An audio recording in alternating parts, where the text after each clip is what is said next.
Cool. I get all the Catholic school stuff though. I also went to Catholic grade school, and they had strict uniforms at Catholic grade school. Like the girls had to wear collared shirts, plaid skirts, and knee-high socks. I think that was like a priest decision, unfortunately. And then the guys, they had to be circumcised. And they checked. I turned 24 this month. Woo! So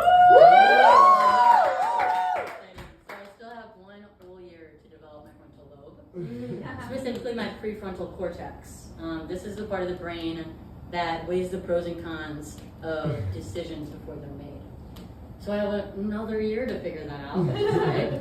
And it's honestly really reassuring to know that all the poor decisions I've made in the past, it wasn't me. I was drunk.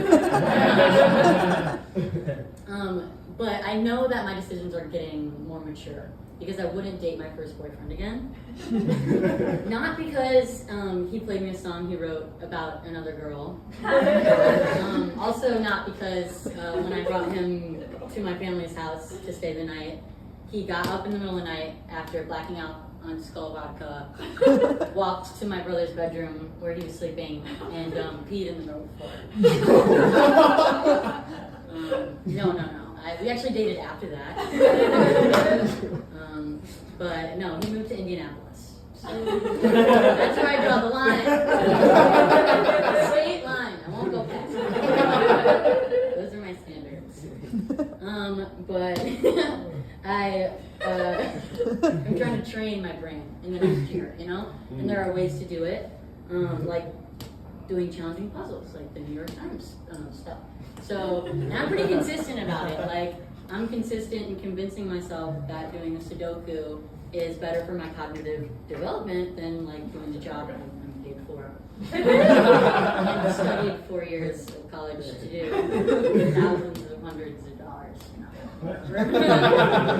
Sudoku, Consistency though, it's kind of like productive procrastination. Like when you're, for instance, me, I'll be rearranging my whole cupboard when I'm supposed to be bringing my grandma Chinese food so that she can have lunch. The last time I did that, she got a blank fortune in her fortune cookie. It was blank, and she's like, "No fortune for no future." I'm like, bitch. Don't say that to me.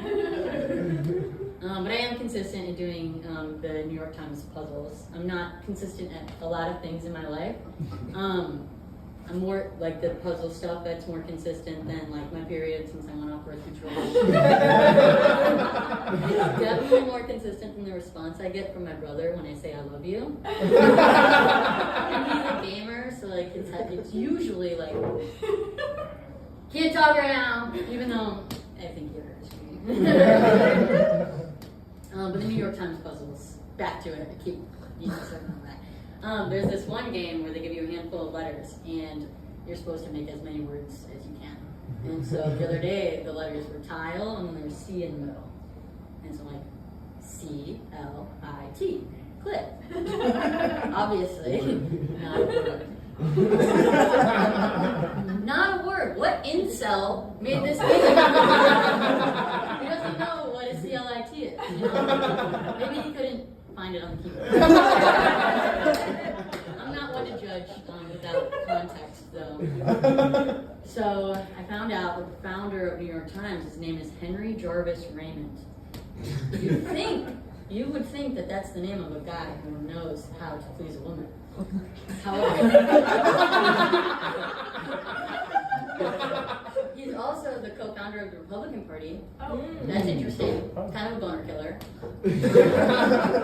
Some things are adding up, But no, I don't care about political parties. I think we can all come together in this story that I'm about to tell you.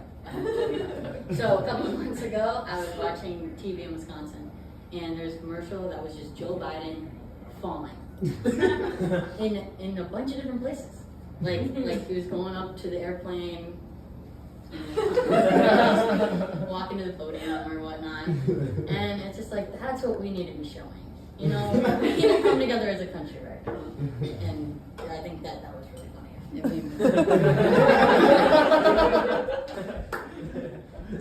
Celebrity endorsements are interesting because I don't think that if Taylor Swift told me to vote for somebody, it would sway my views. On the other hand, Snoop Dogg hasn't said anything yet.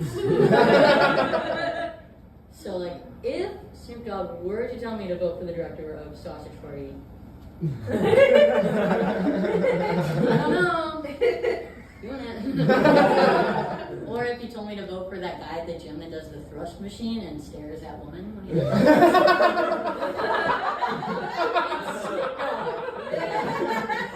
He disagree with them, like, twist my arm.